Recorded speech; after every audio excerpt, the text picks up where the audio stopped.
উমর রাদিয়াল্লাহু আনহু ঠিকই বলেছিলেন আজকে থেকে এই 1400 বছর আগে, যে ইসলাম ধ্বংস হবে যখন দেখবা তিনটা বিষয় সমাজে চলছে।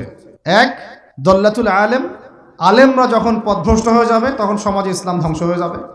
দুই, ওয়াল আইম্মাতুল মুদিল্লিন, যখন আসবে এমন কিছু শাসক যারা পথভ্রষ্ট মুদিল্লিন, তখন সমাজ ইসলাম ধ্বংস হবে।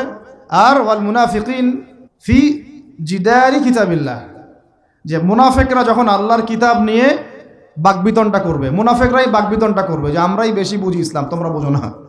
আর বাংলাদেশে এই টকশোয়ের সংস্কৃতি চালু না হলে আমরা এটা বুঝতে পারতাম না যে আসলেই হাদিসটা সত্য। মাথার উপর দিয়ে যায় কথা কিছু না।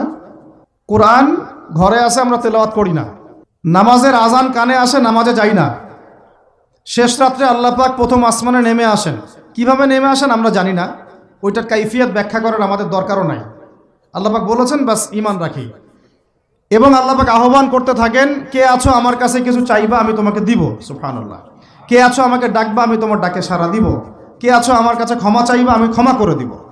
এইভাবে ফজর পর্যন্ত আল্লাহ পাক আহ্বান করতে থাকেন। আমরা ওই সময় ফেসবুক চালাই, রিল্যাক্সে ঘুম দেই। তাহলে নামাজের আজান কানে যায়, নামাজ পড়ি না, কোরআন বাসায় আছে তেলাওয়াত করি না, খুলেও দেখি না, 40 কুলখানি বাদ দিয়ে। আর শেষ রাত্রে আল্লাহ পাক আহ্বান করতে থাকেন, আমি উঠে ওযু করে 2টা রাকাত নামাজ পড়ে একটু দোয়া করব, সেটা পারি না। এই আমি আবার যখন দিনের বেলায় এলেম শিখতে যাই, এমন জায়গায় এলেম শিখতে যাই যেখানে নারী পুরুষ একাকার অবস্থা, ফ্রি মিক্সিং। আমি এমন এলেম শিখতে চাই যে এলেমটা আমাকে 20 বছরে 20টা সূরাও শেখায় না, 20টা হাদিস আপনার মুখস্থ নাই। আমি চ্যালেঞ্জ করতেছি আপনাকে, 20টা হাদিস আপনি দাঁড়ায় বলেন, ছোট ছোট হাদিস খালি। যেমন আমিরুল মুমিনিন উমর ইবনুল খাত্তাব রাদিয়াল্লাহু আনহু قال قال রাসূলুল্লাহ সাল্লাল্লাহু আলাইহি ওয়াসাল্লাম ইন্নামাল আমালু বিন্নিয়াত ইলাহি। এরকম ছোট আপনি আমাকে 20টা হাদিস শুনান, যারা 20 বছর পড়াশোনা করেছেন জেনারেল লাইনে, দাঁড়ান দেখি কার সাহস আছে। তো এই হচ্ছে আপনাদের শিক্ষার অবস্থা। তারপরে আপনি আবার যখন চাকরি ক্ষেত্রে যান, ঘুষ ছাড়া আপনার চাকরি হচ্ছে না। এই হলো অর্থনৈতিক জীবনের অবস্থা। আবার চাকরি ব্যবসা বাণিজ্য যাই করছেন, এর মধ্যে ম্যান্ডেটরি মাস্ট বি সুদ আছে। কি আছে? এই মাপে কম দেওয়া তো আছেই, অন্যের সম্পদ আত্মসাৎ তো আছেই, পণ্যে ভেজাল দেওয়া তো আছেই, তারপরে সিন্ডিকেট তো আছেই, যেটার দাম এখন এই রজবের কয় তারিখ, রজবের 14-15 হবে না? তো এই রজবের 14-15তে যে পণ্যের দাম 200 টাকা, 1.5 মাস পরেই সেই পণ্যের দাম হবে 400 টাকা। এই হলো অর্থনৈতিক জীবনের অবস্থা। আর সুদের সাথে সম্পৃক্ত না হলেও তো আমাদের ঘুম হচ্ছে না। বাংলাদেশের 64,000 গ্রাম বাংলা বলি না আমরা, 64,000 গ্রাম বাংলায় একাধিক সুদী এনজিও আছে, সবাই সুদী কারবার করতেছে। আমাদের মা বোনরা ওখানে সমিতিতে নাম লেখাচ্ছে, আমরাও নাম লিখাইছি অনেকে। কিস্তি শোধ করতে হচ্ছে, জমি বন্ধক রাখো, বাছুর বন্ধক রাখো, গরু বন্ধক রাখো। শেষমেশ ধনীরা ধনী হচ্ছে, গরিবরা গরিব হচ্ছে। কারণ আল্লাহ পাক এই কিতাবের মধ্যেই বলেছেন, সূরা বাকারার শেষের দিকে আছে যে ইয়া আইয়ুহাল্লাযীনা আমানু, হে মুমিনগণ, ইত্তাকুল্লাহ, আল্লাহকে ভয় করো, ওয়া যারু মা বাকিয়া মিনার রিবা, সুদ ছেড়ে দাও, ইন কুনতুম মুমিনিন, যদি মুমিন হয়ে থাকো, ওয়া ইল্লাম তাফআলু, সুদ যদি না ছাড়ো, ফাআযানু বিহারবিন মিনাল্লাহি ওয়া রাসূলিহি, আল্লাহ এবং তার রাসূলের সাথে যুদ্ধের ঘোষণা শুনে নাও। আয়াত বুঝলেন? আয়াতটা কি বুঝলেন? আল্লাহ পাক বলছেন যারা সুদ খায় বা সুদ না ছাড়ে, এরা আল্লাহ এবং তার রাসূল মুহাম্মদ সাল্লাল্লাহু আলাইহি ওয়াসাল্লামের বিরুদ্ধে অস্ত্র নিয়ে দাঁড়ায় আছে। তো আপনার আমার কল্যাণ হবে না ভাই দুনিয়ায়? পরকালে কল্যাণ হবে না? আমরা হাউজে কাউসারের পানি তো পাবো ইনশাআল্লাহ, আমরা কবরের উত্তর তো দিতে পারবো ইনশাআল্লাহ। আমাদের জন্য নবী সাল্লাল্লাহু আলাইহি ওয়াসাল্লাম সুপারিশ তো করবেন ইনশাআল্লাহ, সুপারিশ তো নবীজি করবেন, এটা ঠিক আছে, এটা তো ঠিক আছে। কিন্তু কোরআনে যে আল্লাহ পাক বললেন যে সুদ যদি তোমরা না ছাড়ো, তাহলে জেনে রেখো তোমরা আল্লাহ এবং তার রাসূলের বিরুদ্ধে যুদ্ধ করতেছো। তো এখন এটা আমরা কিভাবে আল্লাহ পাককে বুঝ দিব? দুনিয়াতে না বুঝ দিলাম, দুনিয়াতে হয়তো কারো ক্ষমতা আছে, জবানটা বন্ধ করে দিল, এই কথা বলতে পারবেন না, চুপ একদম, সম্ভব কিনা? দুনিয়াতে হয়তো সুদের মহাজন যারা একত্রিত হয়ে দেখা গেল যে একে তো সরাইতে হবে রাস্তা থেকে, এ তো মারাত্মক কথা বলতেছে, সরাই না হয় দিল, হতেও তো পারে, ইতিহাসে হয় নাই এমন। তারপরে কারো হয়তো দুনিয়াবি স্বার্থ আছে, বুঝাচ্ছে আমার বউ আছে, বাচ্চা আছে, চাকরি বাকরি কেমনে ছাড়ি ইত্যাদি।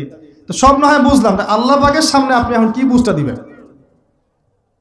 রাসূলের সামনে দাঁড়ায় কি বুঝটা দিবেন? দিতে হবে কি না জবাবটা?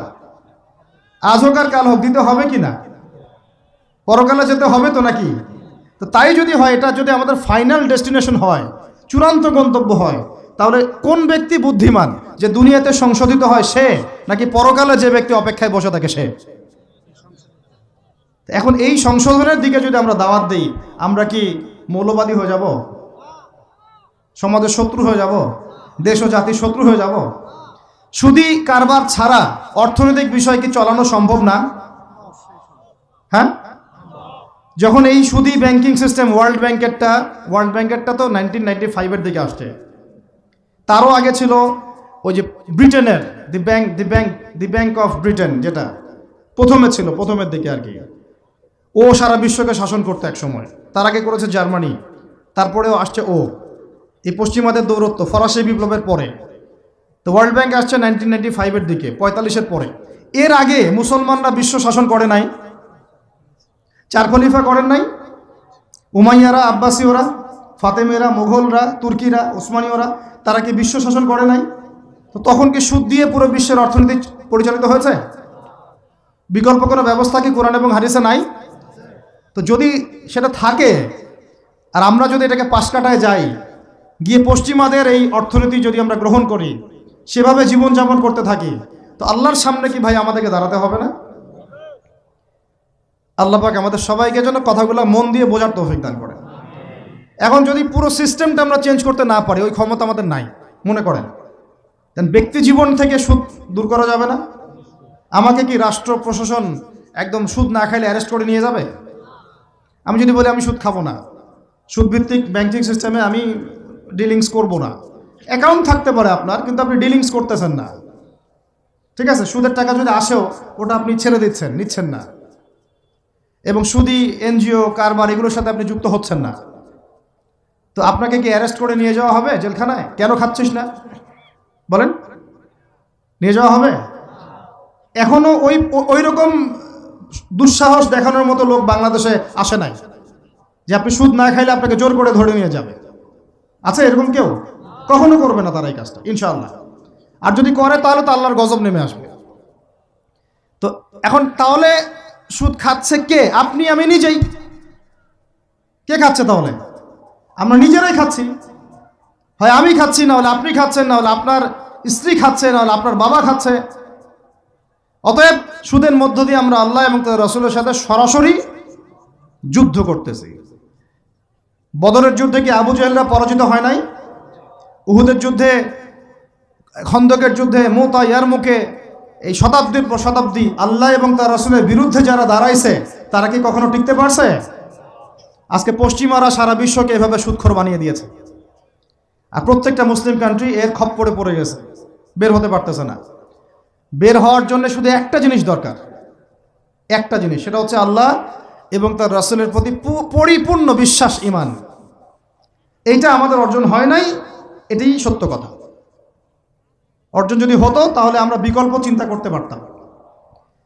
যদি আফগানিস্তান আগামী 10 বছর এভাবেই অর্থনীতি চালাতে পারে, এখন তাদের যে অবস্থা, আগামী 10 বছর যদি আর নতুন করে যুদ্ধ বিগ্রহ না হয়, এবং তারা যদি এভাবেই আরো 10 বছর তাদের ডাবল কারেন্সির অর্থনীতি চালাতে পারে, সুদহীন, জাকাত ভিত্তিক, ইসলামিক,